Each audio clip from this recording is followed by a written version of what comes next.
Summary of a Beautiful Mind by Sylvia Nasar. Sylvia Nasar, a New York Times economics reporter, first learns about John Nash, an acclaimed mathematician whose career was derailed by schizophrenia, from a Princeton University professor with whom she is conducting an interview for an article.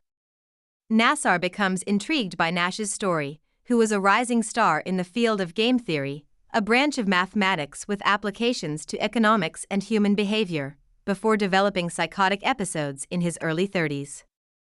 Nasar chronicles Nash's modest upbringing in Bluefield, West Virginia, as a bookish child whose eccentricities made him a social outcast.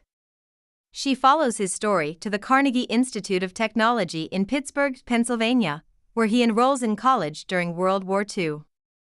Nash's mathematical abilities are recognized and encouraged by his Carnegie Institute professors, and he subsequently enrolls in Princeton University's PhD program in mathematics. Nash makes his most famous contribution to game theory at Princeton, which served as the basis for his graduate dissertation. Game theory is a mathematical field that studies the interactions, decisions, and strategy of rational actors. This is the Nash equilibrium, which attempts to describe the interaction of two players or individuals in a game or conflict, given that individuals do not always act in their own self-interest but frequently cooperate, acting in ways that take their opponent's decisions into account. Despite his obvious brilliance and proclivity for innovative thinking, which distinguishes him from other Princeton graduate students and enables him to make groundbreaking discoveries, Nash is also profoundly troubled. Nash has been intensely independent and self-assured since childhood, and his interactions with others can be awkward or even cruel. He frequently refers to his relationships with peers as games, applying his own research to his social life. Nash is attracted to a number of young men throughout his life, many of whom are mathematicians, but these relationships are typically brief. He is eventually arrested for lewd and likely homosexual conduct in Santa Monica, where he is employed as a summer research analyst for RAND, a Navy-sponsored think tank specializing in military strategy.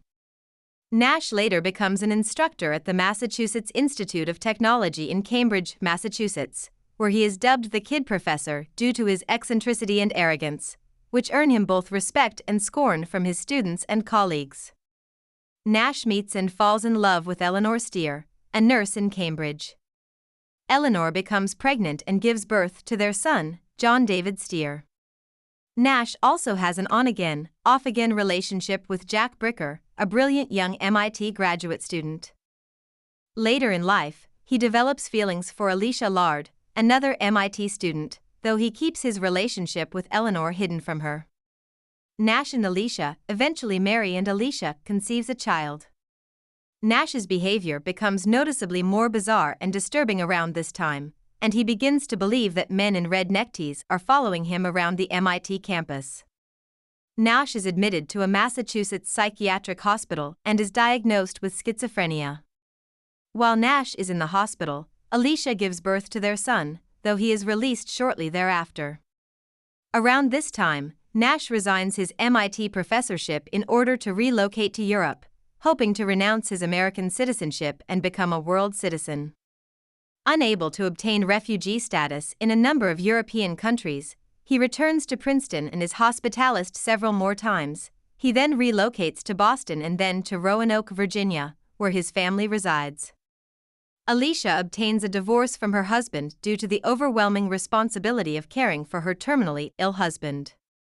Nash eventually returns to Princeton, where he becomes the enigmatic Phantom of Fine Hall, a figure who haunts the classrooms where he studied, scribbling obscure equations on blackboards. Unbeknownst to Nash, his contributions to game theory are gaining traction in economics, and he is awarded the Nobel Prize in Economics in 1994, a contentious decision, given his fragile mental health and 30-year hiatus from research. Nash gradually recovers from his schizophrenic episodes and enters remission in the 1990s, which he attributes to a deliberate, conscious process of reorganizing his own thinking, distancing delusion from reality. He is offered a position as a research scientist at Princeton, where he reconnects with Alicia and many of his former colleagues. Most significantly, he learns to value his relationships with others, developing into a gentler, more caring man, one who retains his brilliant, beautiful mind. About the author. Sylvia Nasar was born in Germany, but moved with her family to the United States in 1951, followed by Turkey in 1960. After earning her BA in literature from Antioch College, Nasar went on to study economics at New York University and earned her master's degree in 1976. Throughout her career as a journalist, she's written for Fortune, U.S. News & World Report, The New Yorker, and The New York Times. She was formerly the John S. and James L. Knight Professor of Business Journalism at Columbia University, and is known best for her writing on economics and mathematics. A Beautiful Mind, published in 1998, won the 1998 National Book Critics Circle Award for biography. Her second book, Grand Pursuit: The Story of Economic Genius, was published in 2011. She currently resides in New York and is married to a fellow economist, Daryl McLeod. The pair have 3 adult children. Hope we summarized it fully and you liked it. Please hit the like button and subscribe to our channel so that we are motivated to create more videos.